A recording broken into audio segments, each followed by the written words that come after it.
Au commencement était la parole. La parole était auprès de Dieu. La parole était Dieu. Elle était au commencement auprès de Dieu. Tout est venu à l'existence par elle, et rien n'est venu à l'existence sans elle. Ce qui est venu à l'existence en elle était vie, et la vie était la lumière des humains. La lumière brille dans les ténèbres, et les ténèbres n'ont pas pu la saisir. Survint un homme, envoyé de Dieu, du nom de Jean. Il vint comme témoin pour rendre témoignage à la lumière, afin que tous croient par lui. Ce n'est pas lui qui était la lumière. Il venait rendre témoignage à la lumière. La parole était la vraie lumière, celle qui éclaire tout humain. Elle venait dans le monde. Elle était dans le monde. Et le monde est venu à l'existence par elle, mais le monde ne l'a jamais connue. Elle est venue chez elle, et les siens ne l'ont pas accueillie. Mais à tous ceux qui l'ont reçue, elle a donné le pouvoir de devenir enfants de Dieu, à ceux qui mettent leur foi en son nom. Ceux-là sont nés, non pas du sang, ni d'une volonté de chair, ni d'une volonté d'homme, mais de Dieu. La parole est devenue chair. Elle a fait sa demeure parmi nous, et nous avons vu sa gloire, une gloire de Fils unique, issu du Père. Elle était pleine de grâce et de vérité.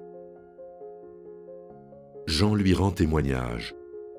Il s'est écrié « C'était de lui que j'ai dit, celui qui vient derrière moi est passé devant moi, car avant moi, il était. » Nous, en effet, de sa plénitude, nous avons tous reçu, et grâce pour grâce.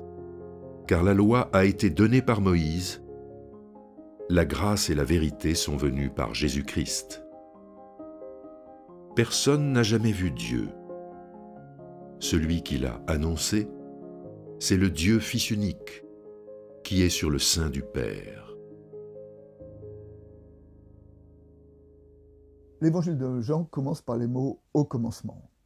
Et d'une certaine façon, le commencement de Jacques Évangile est une signature.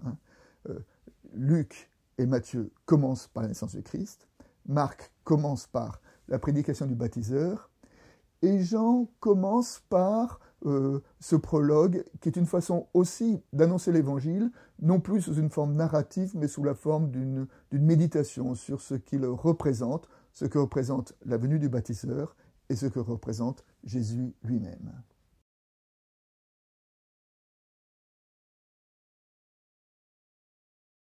Au commencement était la parole. Le mot parole, logos, est dans la pensée grecque un concept qui est plus que la parole comme mot, mais qui évoque à la fois la parole et la raison, l'intelligence et la logique. Et la grande nouvelle de ce prologue, c'est que cette parole première, cette parole qui est à l'origine de tout, cette parole est venue jusqu'à nous à travers un homme, Jésus de Nazareth, qui, nous l'apprenons dans les autres évangiles, est né dans l'hygiène douteuse d'une étable. Dans ce texte-là, on nous dit que la parole a fait sa demeure, a planté sa tente au milieu des humains. À propos de cette parole, il est dit qu'en elle était la vie, et que la vie était la lumière des humains. On parle de parole, on parle de lumière, on parle de vie. On voit bien que ces termes-là portent plus de sens que la signification première. Dans l'Évangile, la parole, c'est plus que des mots. La lumière, c'est plus que ce qui se mesure en l'humaine. Et la vie, c'est plus que simplement la vie biologique. Au commencement de l'Évangile, en Jésus-Christ, il y a de la parole du sens, il y a de la lumière, de la clarté, il y a de la vie, ce qui fait grandir notre vie, et c'est cela que Jean annonce dès le commencement de son évangile.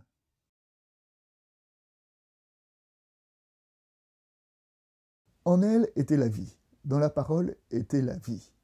Et la vie, nous savons, est dans le Premier Testament au cœur des commandements. On trouve ce verset central dans le livre du Deutéronome. « J'ai mis devant toi la vie et la mort, la bénédiction et la malédiction. Choisis la vie, afin que tu vives, toi et ta descendance. » L'évangile qui est annoncé est un évangile de vie, est un évangile qui est porteur de vie, est un évangile qui élargit notre vie. Et d'une certaine façon, nous pourrons dire que tout ce qui ne fait pas grandir la vie n'est pas une parole d'évangile. Et cette centralité de la vie nous permet de réfléchir aussi. Nous pouvons d'abord en faire un critère de discernement. Lorsque nous avons un choix à faire, nous pouvons toujours nous dire, au nom de l'évangile, quelle est la solution où il y a le plus de vie. Sachant que la vie dans l'évangile, c'est plus que la vie biologique, mais c'est la vie vraiment ce qui fait grandir, qui fait grandir notre existence, ce qui fait grandir notre prochain. Le texte nous dit qu'en elle était la lumière, mais que la lumière n'a pas été accueillie. Et à plusieurs reprises dans ce prologue, il est évoqué le refus de cette parole, les résistances à ce qu'elle annonce. Et elle nous prépare déjà à entendre un évangile dans lequel la parole de vie, la parole de lumière sera peu ou mal reçue. Nous savons qu'à la fin de l'évangile, celui qui était le prince de la vie, qui était porteur de la vie, sera piétiné, sera massacré. Le Dieu dont il est question ici n'est pas un Dieu qui s'impose, mais un Dieu qui vient à nous comme un mendiant, qui frappe à la porte de notre maison, et c'est à nous de savoir si nous l'accueillons ou si nous ne l'accueillons pas. À propos de cette parole, il est dit qu'elle a fait sa demeure parmi nous. Alors le mot « faire sa demeure » en grec évoque aussi planter sa tente. Elle a planté sa tente parmi les humains. Le Dieu créateur du ciel et de la terre, le Dieu qui est le Logos, le Dieu qui est à l'origine de toutes choses, vient à nous à travers un homme qui marchera au milieu des siens. Et dans ce prologue de l'évangile de Jean, nous retrouvons le même thème que Paul développera dans son hymne aux Philippiens, son hymne qui dit à propos du Christ, « Lui qui était vraiment divin, il ne s'est pas prévalu d'un rang d'égalité avec Dieu, mais il s'est vidé de lui-même, en se faisant vraiment esclave, en devenant semblable aux humains. Reconnu à son aspect comme un humain, il s'est abaissé lui-même, devenant obéissant jusqu'à la mort sur la croix. » La parole était au commencement avec Dieu. Et à propos de cette relation entre la parole et Dieu, entre le Fils et le Père de l'Église, Jean Chrysostome, a dit « Le rayon de soleil nous est-il envoyé par le soleil lui-même ou vient-il d'ailleurs ? Bien que le rayon émane du soleil, nous ne dirons jamais que celui-ci est antérieur à celui-là, car le soleil n'a pas existé un seul instant sans émettre ses rayons. Sous ce rapport, il n'existe donc pas de différence entre le Fils et le Père, dès lors que l'un n'est pas antérieur à l'autre, ils sont coéternels. » Derrière cette méditation, nous entendons, à travers ce texte, que dès le début de l'Évangile, on ne peut comprendre le Père sans le Fils, on ne peut comprendre le Fils sans le Père.